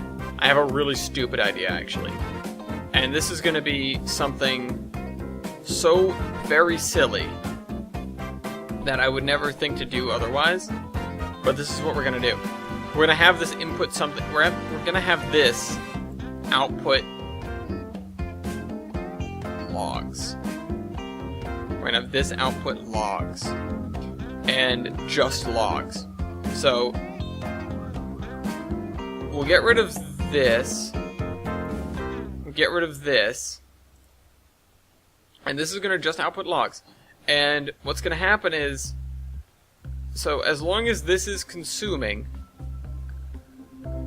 so it's going to start with 40 tons, which means if we set this up like this, it'll run for 40 minutes. And we'll do things on the minute because that makes things simple. So it'll consume 1 ton every time.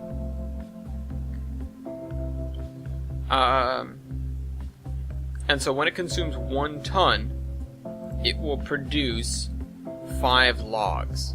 So, or no, let's see, 4 logs. Let's say it takes, 20 seconds to haul a log out. Or, 3 logs, that would be, 3 logs. So, processes, it'll produce logs. It'll produce 18 tons of logs every 60 seconds.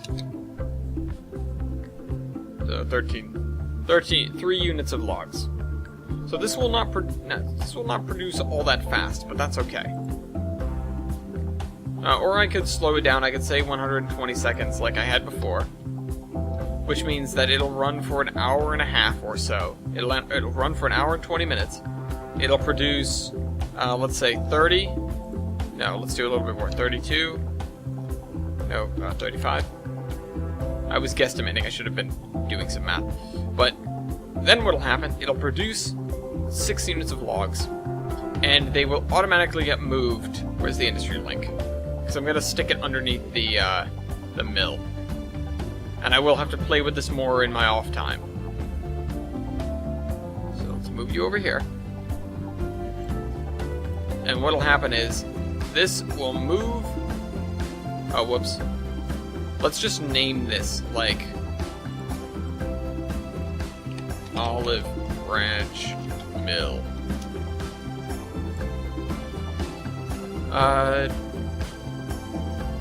Okay, so now first queue is going to be logs, and you're going to start with none, but you won't need to do any picking up or dropping off. What you'll have to do is you will take the logs, and every 20 seconds, no, let's do every 10. Every 10 seconds, you will try to consume a log. So every 120 seconds, it produces 6 units. So that is on average 1 every like 14 seconds or so. Let me do the math real quick because I don't want to be wrong on this. 120 divided by, well, no, that's, oh yeah, no, it's 120 seconds, not a minute and a half. So obviously 120 divided by 6 is 20, which is what I was aiming for originally, and I don't know why I I don't know why I second-guessed myself. For whatever reason, I thought that was 1 minute and 20 seconds. But no, it's 120 seconds, it's 2 minutes. So every 20 seconds, this produces a log, on average. It's not actually distributed like that, but every 20 seconds, this produces a log. And so, from the coal drop-off, olive branch, forestry, no, olive branch, oh, olive branch, mill, coal drop-off. What's getting moved? Logs. What? Oh, oh, olive branch mill. What are all these? Or what are those two? Oh, I know what those two are. Olive branch mill. Logs. Okay, so now what will happen is a train will pull in, it will offload coal. The coal will become logs, and then the logs in here will become everything else. So it'll become wood chips, it'll become lumber. Actually, that's it. Just wood chips and lumber.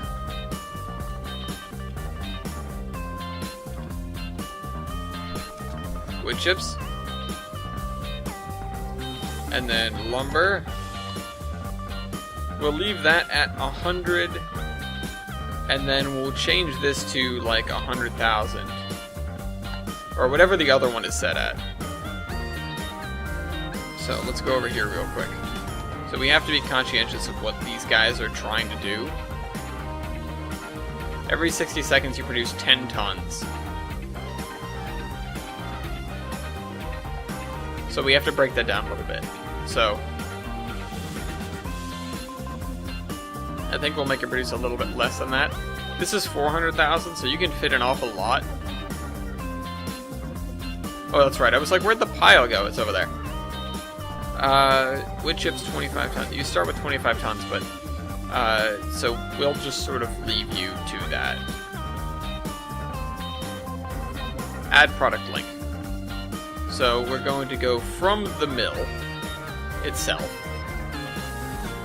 to olive branch mill wood chips pickup. And then the thing we're going to move is obviously going to be wood chips. Nope. I didn't say logs, I said wood chips. Why are you trying to move logs? That's not right at all.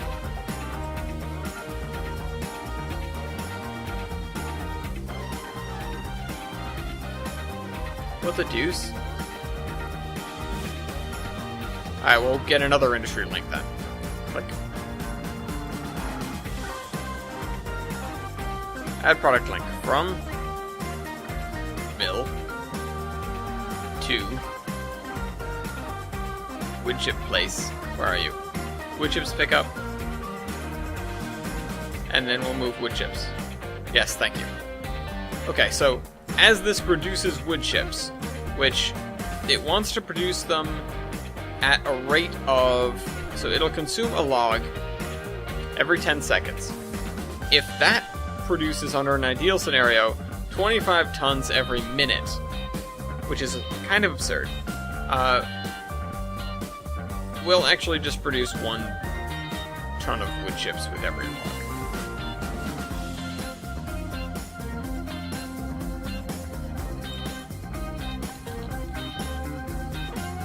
Oh, whoops. No, just 1 ton of wood chips.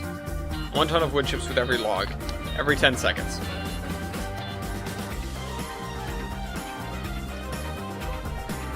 Here's the issue. Here's the biggest issue. This will still function. And that's a problem.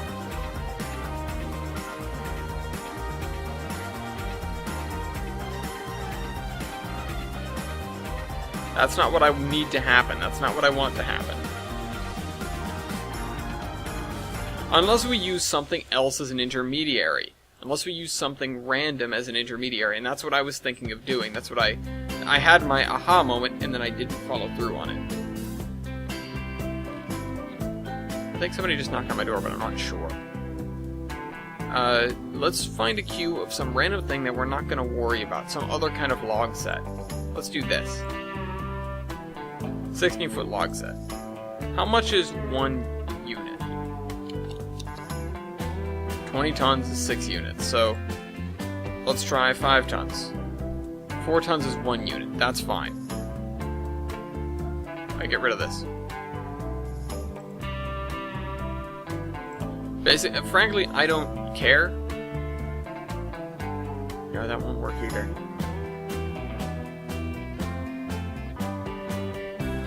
That won't work either, because we can't have...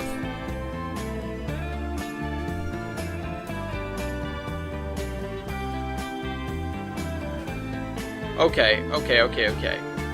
What if... This is directly producing. This is directly producing everything. So, this will directly produce wood chips.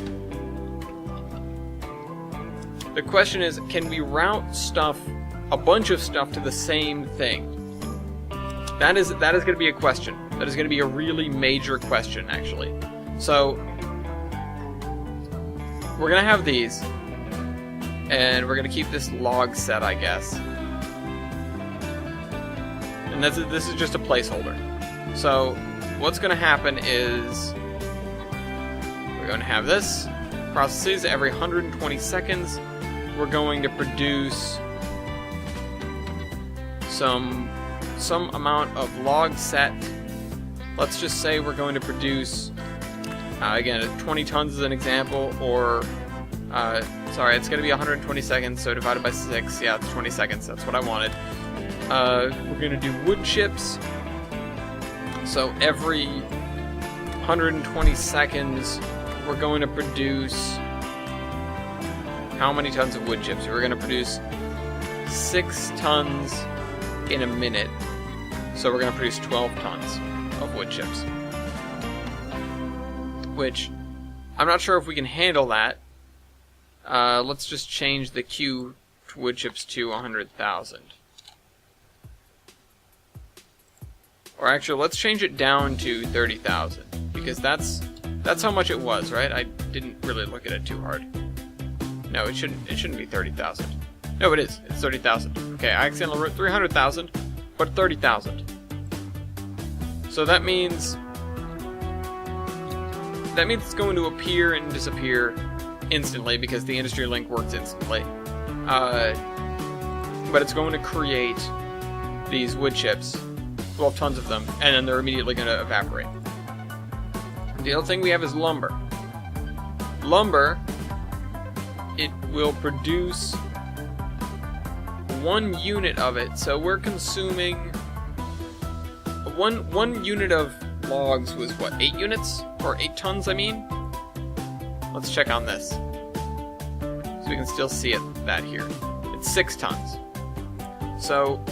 if we're consuming, or if we're, quote-unquote producing, we're imaginarily producing the logs. We're producing the logs. We're producing 6 of them every 2 minutes. And they are 6 tons. And then at least 12 tons of that is going to wood chips. So there's 6 tons a piece. We're producing 6 of them. That's 36 tons. 12 tons are going to wood chips, so that leaves 24 tons. And these things weigh 8 tons apiece. So that means that every...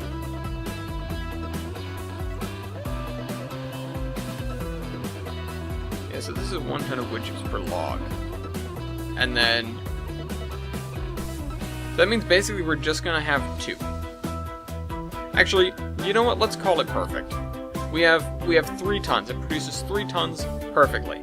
So that evens it out. There's no waste or anything like that. It doesn't really make sense, but this isn't the real world anyways. And we're going to produce 6 units of logs as placeholders.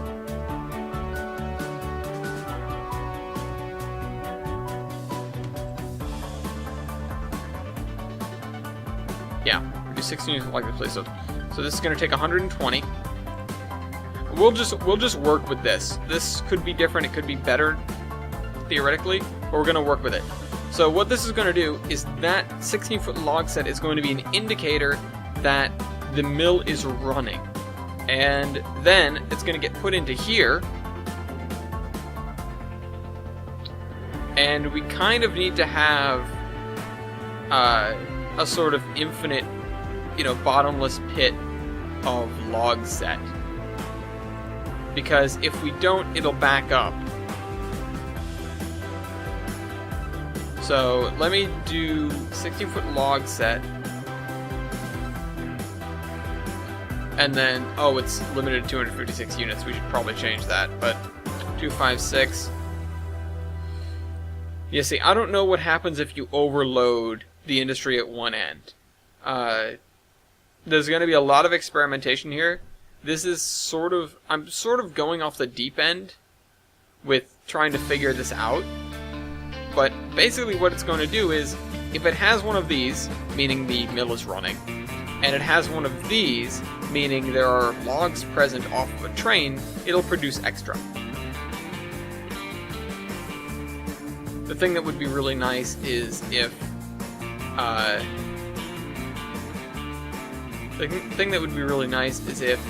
if we could have just a second process, because that would make life so much easier.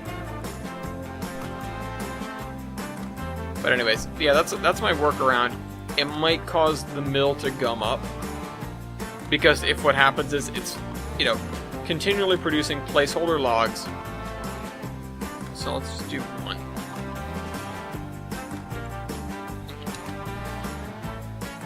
Yeah, so if it produces one log, that means it'll operate for a little while before it gets gummed up, and you have to feed it regular logs in order to make it happy. But I am not sure, and this is sort of the big question, I'm not sure if we have two things here, if it's an and or an or. Because if it needs the two things to function, that's completely different than if it needs either one of them to function, in which case we'll have to go about this completely differently. This is the kind of thing where I'm going out on limbs, and honestly I should change this to be something else. Hold on. I think the log stack might be a good idea, but we need a better one. We need one that isn't limited, and one that will not ever break down within any sort of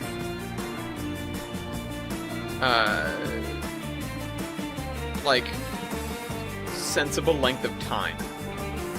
So what we're gonna do is we're gonna get something like acetylene gas, or what's something that you might actually see, I don't know what you might actually see in this, other than other kinds of wood chips, which we only have one kind of wood chips as far as I understand, as far as I know, so I can't just do that.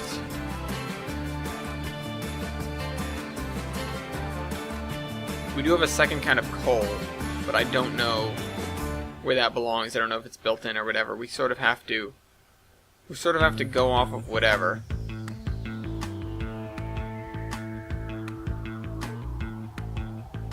Diesel fuel.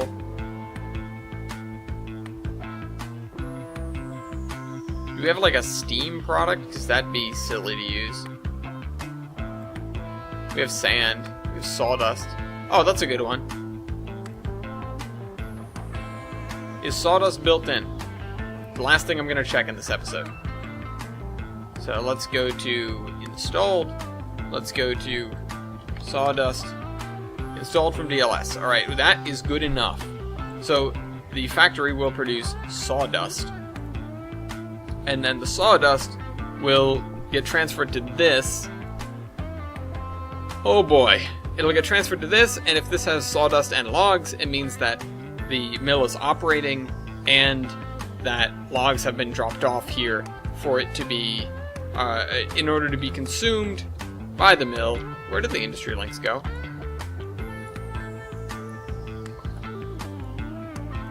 Where did the industry links go?